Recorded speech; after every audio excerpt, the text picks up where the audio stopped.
speaker. And as he's preparing his presentation, if he has one, I don't know, maybe he wants to go freestyle as well. I'm just going to quickly share with you the dashboard of the Philippines. By the way, this dashboard is accessible to everyone. You can just go to the Philippines in StartupBlink and you will see that. Currently, the Philippines is 52 worldwide, increasing by 1 spot. The best verticals currently of the Philippines are energy and environment, fintech, and education, all of them in the top 40. And the cities that we have in the Philippines are Manila, Cebu, Cagayan de Oro, Davao, and Baguio. I hope I pronounced them correctly. And Manila, the top ecosystem, is increasing this year, and Davao and Baguio are both new ecosystems. So that's always great. And Ben, we'll take it. Let's turn it to you. Thank you very much indeed, Eli. I'm just trying to move my screen around so that I can present my slides. Excellent. You have a share screen button. Okay. I'll let you know when we see it.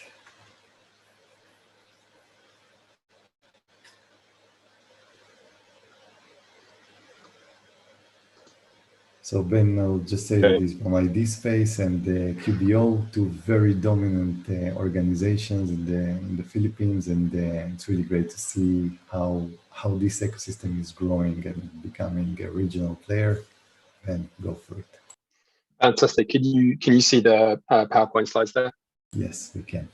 Brilliant. Okay, then I will get off to a start. So good evening, everybody. Sorry, good evening from the UK at least. I'm sure there's many time zones around the world. I'm normally based in the Philippines, but currently in the UK at the moment, dialing in from here tonight. So I'm the head of strategy and investment at Ideaspace and Cubo. We, as well as being a startup accelerator and all-round ecosystem enabler, we also do from time to time invest in some of the most promising startups that we see coming through, and that's kind of where I focus. But tonight it's my pleasure to share with you information more widely about the wider ecosystem in the Philippines. So at Ideaspace and Cubo, we are just a little bit about us first, just so you know where we're talking from. We're a public-private partnership, so we are stage agnostic. We work with startups at any stage of development, and we are multi-sectoral. So we work across verticals, industries. Whoever would like to come and ask for help and support, we are ready and willing. From a public perspective, so we work with the top icon there is the DOST, which is the Department of Science and Technology, the Department of Trade and Industry, and the Department of Communications and Technology. Three obviously key government departments in terms of supporting a technology and innovation ecosystem, and a whole array of private sector partners from the commercial sector, academe, and also links to international partners, predominantly through embassies, but through commercial partners in other markets as well. And our role really is to encourage collaboration to develop the community and to build the ecosystem as a whole. We run a huge array of programs, events, and initiatives in order to support the ecosystem that we sit very much at the center of, and we'll talk a little bit about those a little later. The startup ecosystem in a nutshell. So I sort of focused really to start off the economy. Obviously, we have taken a hit in from COVID-19, you know, as a lot of the world has. So we were growing very steadily as an economy, between 6 and 7% for about 5 years leading up to 2020 and the impacts of the pandemic. And we are showing good signs of recovery this year towards getting back towards that steady growth rate again.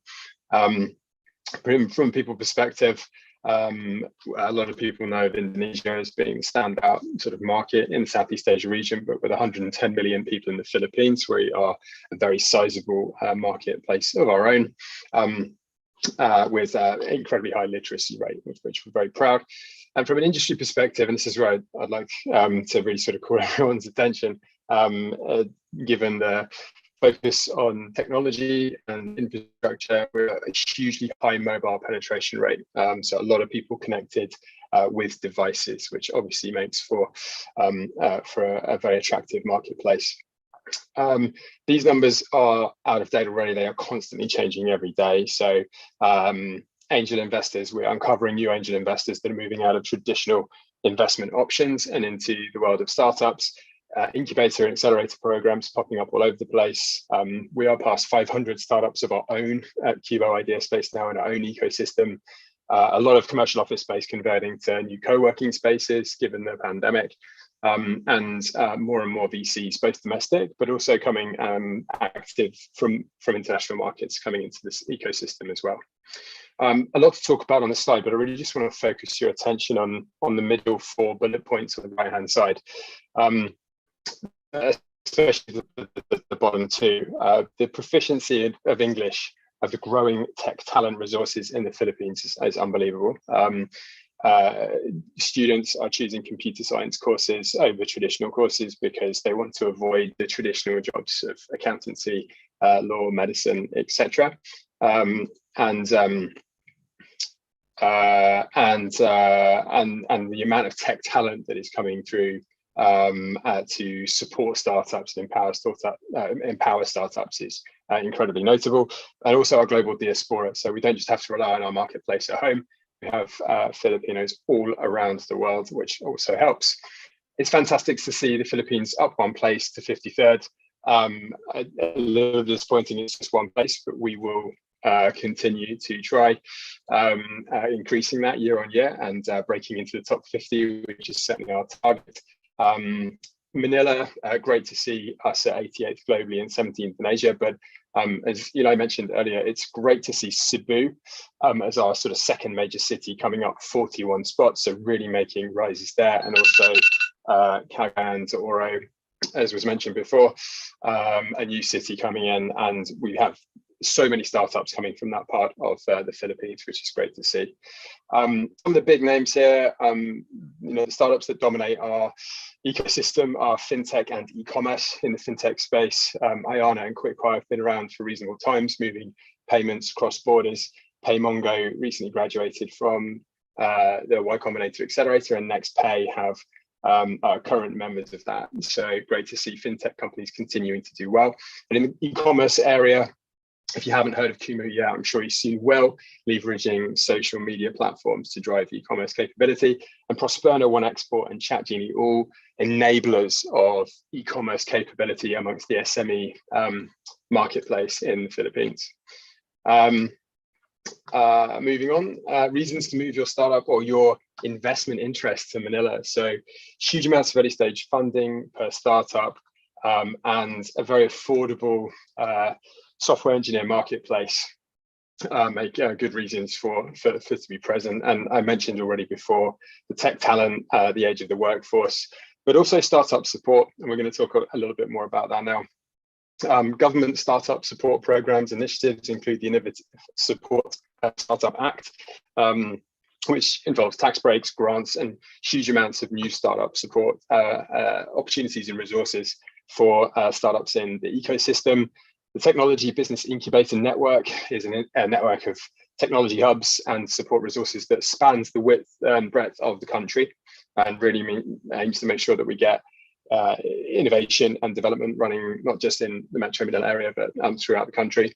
Startup Pilipinas, but also at the bottom, I wanted to call out attention to Startup Pinay, which is a series of programs focused on female-led startups to ensure that they flourish in what has previously been a male-dominated tech landscape.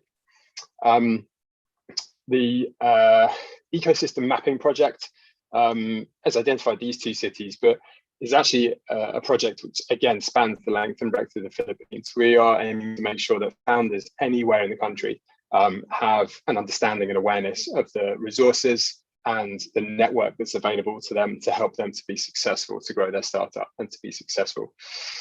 Just quickly on COVID-19, yes, it's had a big impact. Of course it has everywhere, but we're very proud to have ranked 2019th on the Coronavirus Innovation Global Rankings. We've seen so much development, fast-paced development, adoption of cashless payment options, and driving e-commerce, the acceleration of e-commerce as well, which has come from the coronavirus pandemic.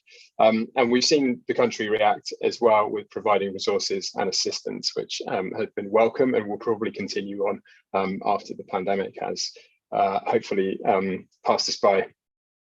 So as I mentioned before, we really are inspiring the next generation of founders that are looking for careers outside of those careers that perhaps their parents might have hoped that they would follow, and looking to become startup founders and to develop the next solution for the biggest problems. We're driving opportunities for female-led startups through our Startup PinEye programs. We have a TBI, Technology Business Incubator Network, that spans the length and breadth of the Philippines, linking academia, commercial and government programs to ensure that we've got technology development coming from all parts of the region. And later this year, we will be celebrating the ecosystem through our second online Philippine Startup Week, which celebrates all the great things about our ecosystem and is a great source of resource and information. Okay, so I'm conscious I may have been a little bit over time, but thank you so much for bearing with me. We're all about Filipino startups changing the world. And if you would like to get in touch, there's some information there, or the guys at the team, I'm sure, can pass you on, can connect you with us as well. So please do get in touch. Thank you very much. Excellent, Ben. Great presentation. Thank you very much. And great to see the Philippine startup ecosystem growing and becoming a regional hub. So thank you. Thank you. It absolutely is. Thank you. Super. Good. So we're switching, and then